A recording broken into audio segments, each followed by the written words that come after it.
Vous avez déjà entendu parler des théories qui circulent sur Mira Kotadowski? Certains sur Internet croient même qu'elle aurait des origines démoniaques cachées ou qu'il y aurait une tension bizarre entre elle et Rumi. Franchement, rien qu'avec tous les faits vus dans Pop Demon Hunter, c'est vrai qu'on commence à sérieusement se poser des questions. Mira, c'est la plus rebelle de l'équipe. Ça saute aux yeux avec son caractère toujours à contre-courant. Si Zoé est la sympathique, Rumi la sérieuse, Mira, elle, se fiche du regard des autres. Sa famille n'a jamais compris sa personnalité vive et explosive et l'a toujours jugée trop agressive. Grandir dans une famille qui te fait sentir que tu fais tout travers, ça laisse des traces. Mais au lieu de craquer ou essayer de se fondre dans le moule, Mira a choisi de s'assumer à fond. Elle ne fait d'efforts pour plaire à personne, elle agit juste à sa façon, et tant pis pour ceux qui ne sont pas contents. Ce qu'il ne faut pas oublier, c'est que malgré son côté dur, elle se bat pour ce qu'elle croit juste. Elle protège les innocents et ses amis quoi qu'il arrive. Elle cache peut-être son cœur tendre, mais il est bien là. Un autre point intéressant, c'est son arme, la lance Wondu, c'est-à-dire la lame de lune, une vraie arme chamanique coréenne censée relier le ciel et la terre et symbole d'harmonie divine. Dans la série, elle sert à découper des démons, mais la symbolique d'union entre deux mondes reste super forte avec Mira qui lutte entre deux natures. Ce n'est pas pour rien qu'autant de gens croient qu'elle-même cache un secret sur ses origines. Certains disent qu'en fait, Mira serait la seule véritable humaine du trio, mais à y regarder de plus près, rien n'est si simple. Si Rumi a du sang démoniaque et Zoé des racines chamaniques, Mira, elle, a toujours semblé n'avoir aucun pouvoir particulier, mais une détermination et une force de caractère complètement hors du commun.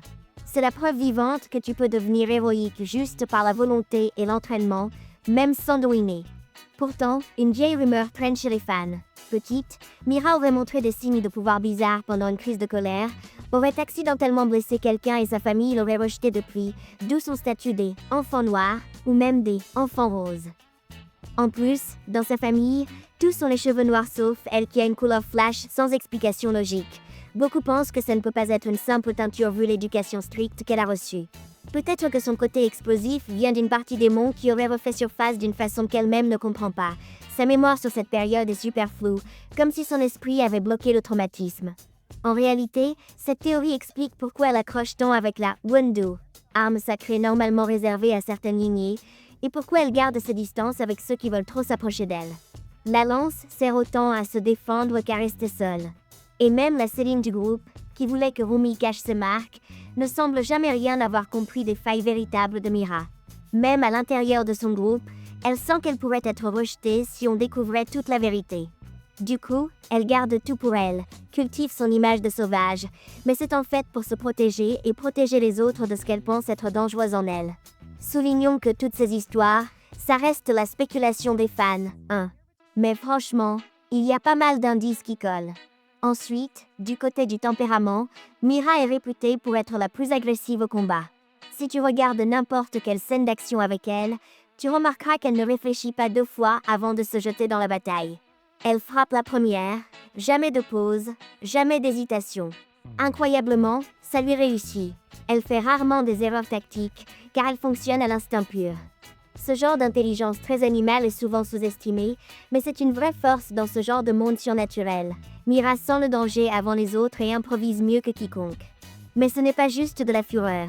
Tout repose sur de l'expérience, du focus et une volonté de ne jamais reculer devant les obstacles. Avez-vous remarqué qu'elle a toujours cette énergie qui dit « rien ne pourra m'arrêter » ? C'est souvent ce qu'il faut pour garder tout le monde vivant quand tout part en cacahuète. Les fans ont aussi soulevé la théorie du « poussin rouge du Sud ». Selon les légendes asiatiques, c'est l'esprit cardinal lié à l'été, au feu et à l'impulsivité. Et devinez qui dans l'équipe incarne le mieux ces qualités ? C'est Mira bien sûr. Elle explose, elle se transforme à travers la souffrance, elle accepte d'en prendre plein la figure pour mieux avancer ensuite. Le feu, avec elle, ce n'est pas juste une question de rage, mais de renaissance par les épreuves. D'ailleurs, on se demande aussi si elle ne ferait pas une meilleure chef que Rumi. Soyons francs, Rumi est la leader officielle, éduquée pour, digne, calme, mais dans les moments critiques, c'est souvent Mira qui prend l'initiative, qui prend des décisions rapides et sauve la donne par son action directe. Oui, les deux se respectent, mais leur rivalité est un pilier du groupe, et parfois, dans le feu de l'action, c'est la nature de Mira qui fait la différence. Alors, est-ce qu'elle devrait être leader ? Débat ouvert. Autre sujet qui enflamme Internet, c'est la relation entre Mira et Rumi. Les regards qui s'attardent, les disputes qui cachent un vrai attachement, les scènes où Mira surprotège Rumi, certains y voient plus qu'une simple amitié.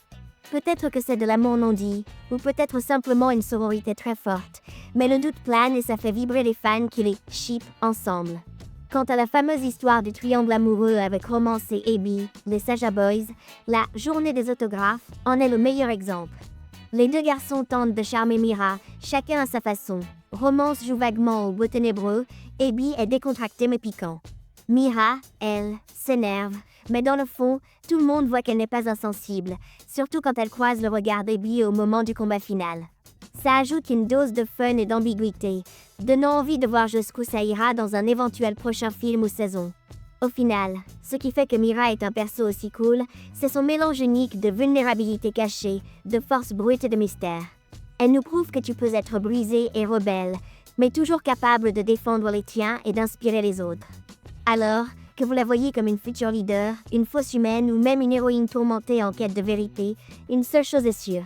Ce personnage est loin d'avoir révélé tous ses secrets et l'histoire de Pop Demon Hunter sera encore plus explosive grâce à elle.